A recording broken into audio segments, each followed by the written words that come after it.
Good morning, good afternoon, good evening. Welcome to Daily News on Breaking News on Prince Miller Entertainment TV. Subscribe to the channel. Remember, guys, to follow us on all our social media platforms. You're on Instagram, Prince Miller Entertainment, Facebook, Prince Miller Entertainment, Facebook group, Prince Miller Entertainment TV. Welcome to another edition of our Daily News on Breaking News. Today is the 2nd of October 2021. So a few days ago we talked about a man and nemapurisa fake ku Whitehouse in kuwadzana extension and munhu yakazonofira ku hospital and may he so rest in peace. Wanga wamiswa nemapurisa aya anditi zvakanziko permit yenyu iri kupi yezupo whatsoever. Saka apa wakaona kuti mapurisa aya aratotisunga here, wakabva watanga kutiza zvisine conductor akabva abatwa nevakomana avo vaisviti mapurisa, then mva rowa conductor wewe akazoendeswa kuclinic ndopa akazonofira asvika kuclinic and so may he so rest in peace. And so here's the latest. The body of the 20-year-old combi conductor was fatally assaulted more than 2 weeks ago in Whitehouse, Harare, allegedly by 4 policemen who are on the run. Is still at Paranato Hospital mortuary as the family awaits the burial order. The postmortem was conducted after the body had been transferred from Salim Mugabe Central Hospital, where the conductor had died on September 17 following the assault on September 14. Luke Zuze, who was fatally assaulted by the 4 wanted police officers, had allegedly refused to pay them a bribe for carrying passengers in a combi not registered under the Zupco franchise, resulting in a scuffle. The assault happened at around 5:30 p.m. along Grenara Road, and the conductor died 3 days later in hospital. The combi driver, George Pirwa, yesterday spoke on what happened. We were coming from Bari, and when we were near Whitehouse, we pulled off the road to drop off some passengers. That is when the 2 of the police officers confronted us, telling us that we had been arrested. One of the police officers jumped inside the vehicle while the other one remained standing outside. Zuze walked towards the door on the driver's side since he was outside the vehicle and took the car keys and then ran towards the shops at Whitehouse, he said. Pirwa said the police officer standing outside the vehicle gave chase and caught Zuze about 70 meters away from the combi.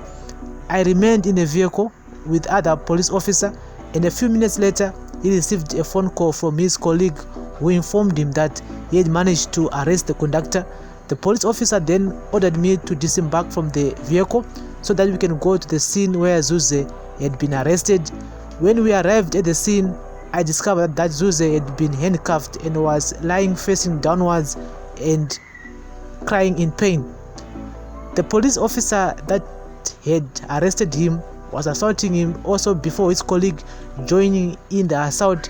Zuze later shouted that he had broken his left leg when the police officer tripped him to the ground during the arrest, he said. Pirwa checked Zuze's leg and discovered that it was broken. A few minutes later, an unregistered white Toyota Mark 11 that the police officers were using arrived at the scene carrying 2 other police officers, one in plain clothes and one in uniform, and who is believed to be a sergeant. Then they ordered Pirwa to get inside the vehicle before bundling Zuze inside the vehicle, and then they drove along High Glen Road before stopping the car just after the roundabout near High Glen Shopping Center. They then started to threaten us with detention and that they were going to prepare dockets for us so that we will be sent to court for prosecution.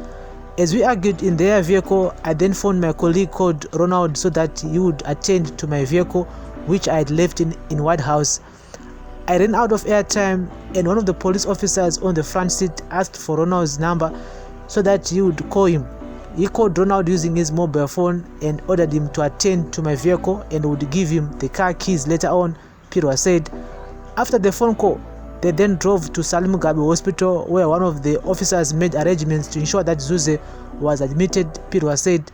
The officers then asked for his driver's license and took the combi keys before they disappeared.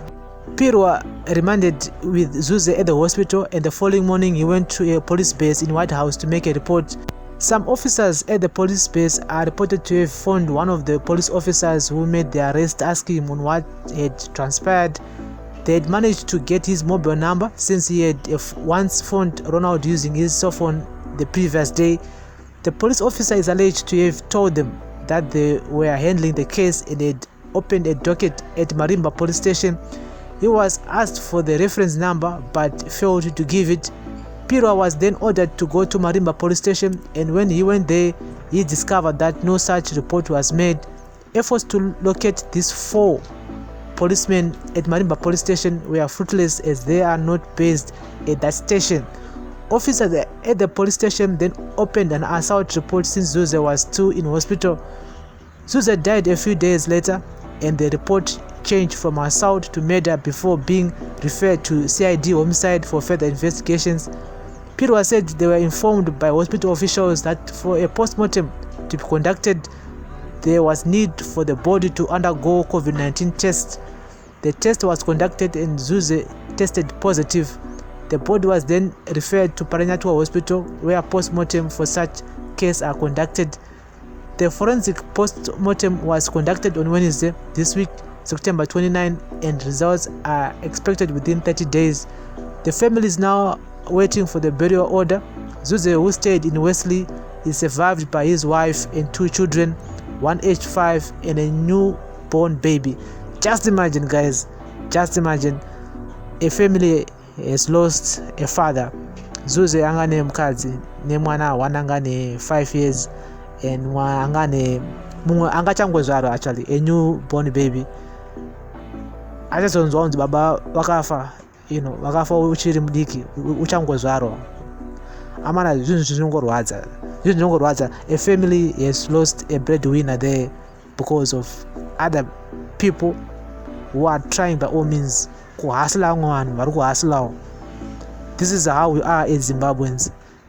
Those are tiri izvozvo, tinoda kuhasla mumwe munhu ari kuhaslawo.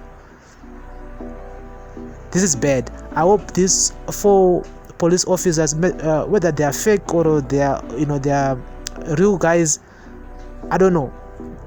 I hope kuti kwese kwavari, or they are running around, or vakatiza, or kwavari koko ngozi yavapara iyoyi vakashaya zororo vangakwanisawo kutiza vorega kubatwa, but vapara ngozi. Indongozi yavapara, and this will harm them for the rest of their lives. And we just want to send our condolences messages once again to the Zuze family for their loss. And someone else have lost a husband, a brother, sekuru.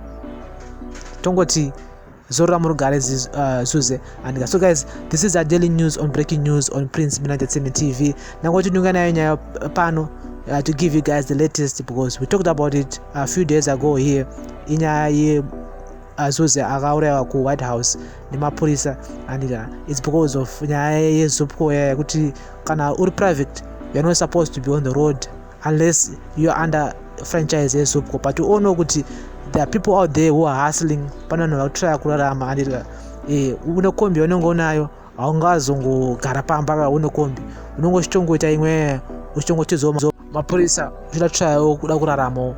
And so guys, I'll keep you in the loop pakatika any new information regarding to this. And remember guys, to subscribe to the channel, follow us on all our social media platforms, Instagram, Facebook, and our Facebook group, which is Prince Milan Entertainment TV.